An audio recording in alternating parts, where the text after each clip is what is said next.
that they push ConEd to get more crews out in this area. As you can see, this is only one example of at least 1,000 examples in our district of trees that are taking down wires and that trees that are taking down light poles and need to be repaired as quickly as possible. People can't wait another week with temperatures dropping into the 40s for power. The mayor said today that ConEd estimated another week to 10 days. That's just unacceptable. They need to divert their attention from things that can be changed, dates that can be changed, to make sure that they put manpower over here.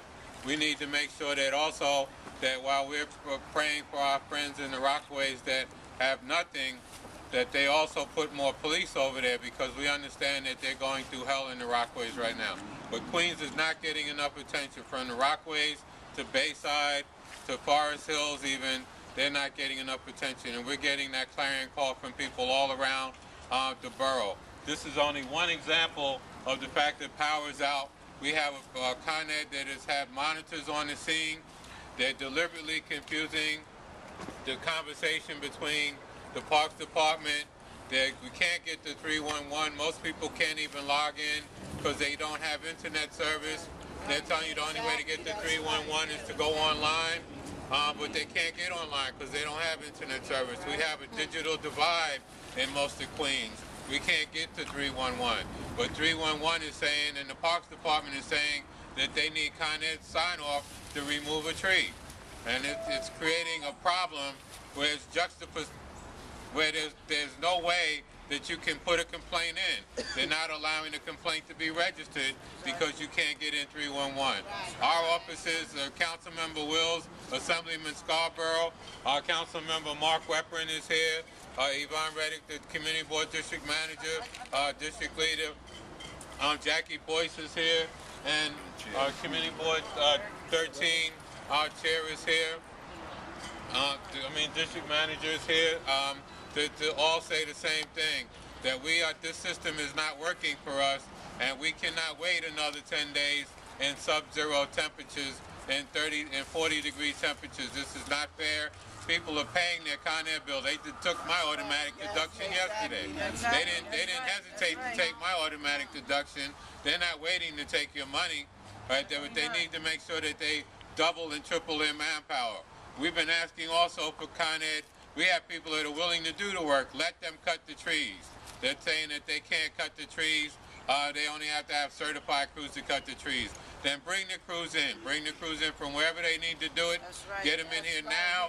Let's bring them in by helicopter, by military transport. These customers deserve no less. We are here to say that everything that they're saying that they're doing on television, they're not doing on the ground. We have monitors that come out. We have monitors that are coming out. They're looking at what's going on. They're confusing the public also by telling people at one point the wires are live, at one point the wires are okay. Every wire should be considered a live wire, and the public should stay away from it, because you don't know with power surges and with them testing the system when that wire may go live. So please, the public, stay away from any wire that you see, no matter what condition it's in. Also, we're asking people to contact our offices, send us pictures, send us the pictures and the complaint. If you can't get to 311 yourself, we will contact 311, because we have to have the statistics to justify the manpower, because that's the way the mayor is pushing it. But they are creating a box where you can't get in to justify it and show what the complaints are. So we're telling the mayor that we want these crews now. We can't wait another week for this service. We need this help now. So we have a seniority order. We have Assemblyman William Scarborough. Thank you, Councilman. I can only reiterate and support what the Deputy Majority Leader said. This is not an acceptable situation to this community. We have whole areas that have not had power. We have businesses that have lost their inventory. We have streets that are blocked from both ends. And we hear today that the assessment is beginning. We know that this is a difficult situation. We need the most manpower that we can get. We need the National Guard. We need the agencies to accept private help. We cannot ask communities to wait for another week to accept this situation. And there is a threat of another storm next week. That's right. There's a threat of another storm next week. We need assistance now. They need to find the way to get people in here to help us.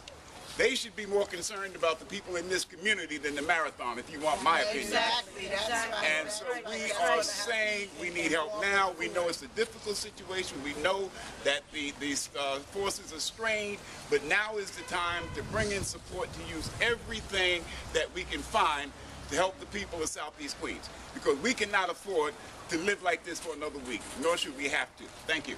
Councilmember Mark Weprin represents, he'll tell you his district, but all of the nuance of his district, but he's got trees down also. I'm thankful that he's here to express his outrage as well. Thank you. I'm delighted to join Councilman Comrie, Councilmember Wills, and Assemblyman Scarborough, as well as these other community leaders, because this is a problem throughout Queens. My biggest beef right now is that we got thousands of people in my community who don't have power, who have been living for 5 days, some with small children, some elderly, some on life support systems that need that electricity. And ConEd hasn't given us any answers. They won't tell us when, they won't tell us how. And that has been the most frustrating of all, because people could make other arrangements possibly and move somewhere else or go someplace else, but they keep being told it may happen soon, it may not, it could be up to 10 days. All we want are answers of when they're going up. And we've had certain communities that have gotten power, but ConEd didn't tell us, oh, we're working on that community, they're going to get power. So some people went away and they didn't have to at that point because they were getting power the next day.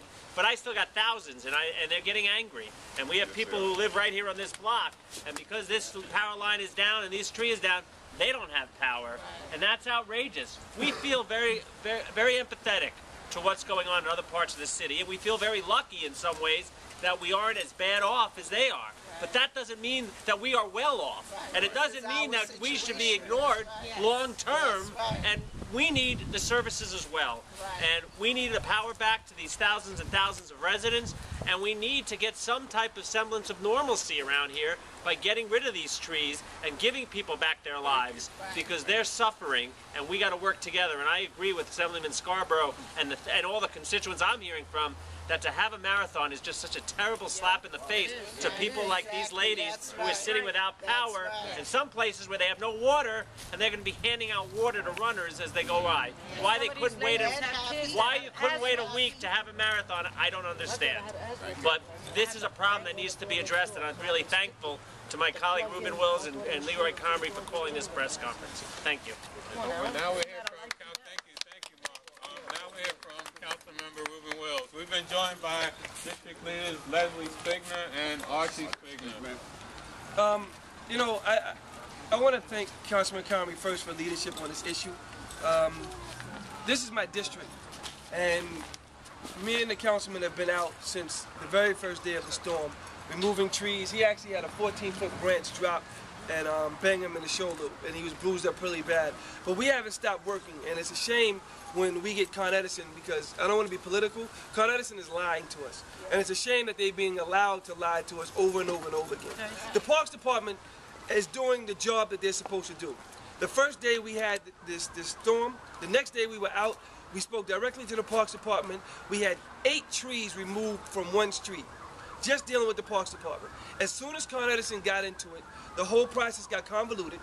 This area here, the reason why we have this press conference here now is because this wasn't even on their radar. They've come in, they've knocked on doors of these residents. We were driving by, surveying the district, and we saw this here.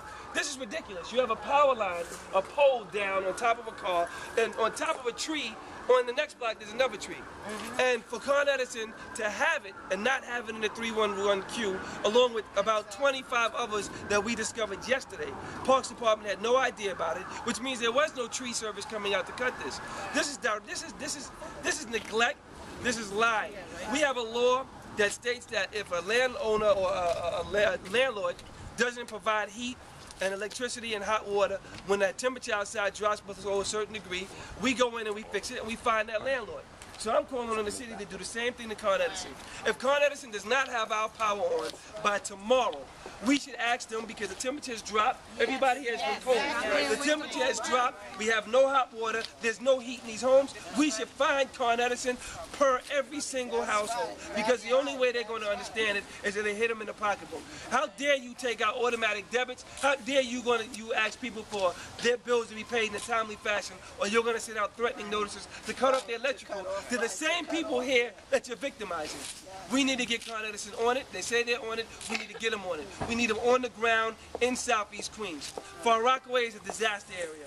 Our district, Councilman Comrie's district, the other 31st district, all these districts have been sympathetic.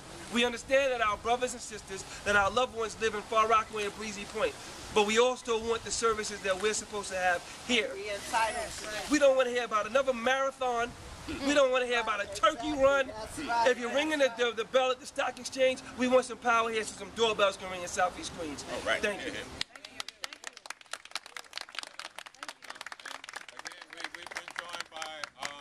we've been joined by Erica Ford Life Camp. As I said, we've been joined by Leslie Spigner and Archie Spigner. Let's hear from this young lady who's right here in the neighborhood. They wanted to let somebody know what she's willing to do to them. That's right. Give them a quote. She's got a breast. Give them a quote. Yeah, I want to know what they're going to do to me. I'm a sick lady. I just came out of the hospital walking pneumonia. Nobody do nothing for me. And I want to know what you going to do for me. I'm 90 years old. What you gonna do for me? Oh, it's cold. Where do you go? Where do you go? Where do we go? What you gonna do for me? And the York College shelter is inadequate. People are complaining that they don't have blankets even over there. People are complaining that, and they have to move out of there. They don't have anywhere to relocate them. That's why the Rockaways is in such turmoil, because the Rockaway people that were told to go to York College refuse to go to an inadequate shelter, but they need to be taken care of. The people that have took their opportunities to come to York College need to be treated better. This system has been breaking down for Queens altogether. We have many 90-year-old people in our area that need help, that need to be taken care of, that are stuck in their home. We know about 5 different people, the trees falling on their house, they cannot get out of their house. Fortunately, they've had family income, but if there's a real emergency, they still can't get out of their house because the tree has taken down power lines and they're scared to move out of their house. So we need some help with this. And next we'll hear from District Manager Yvonne Reddick from Community Board 12. Yvonne? Well, I'm blessed because of my nephew. But the state don't do nothing for me. My nephew take care of me. All right, amen. And we like it. We try to call 311 and we just getting run around. Nobody's paying attention to us. Nobody's not doing anything for us.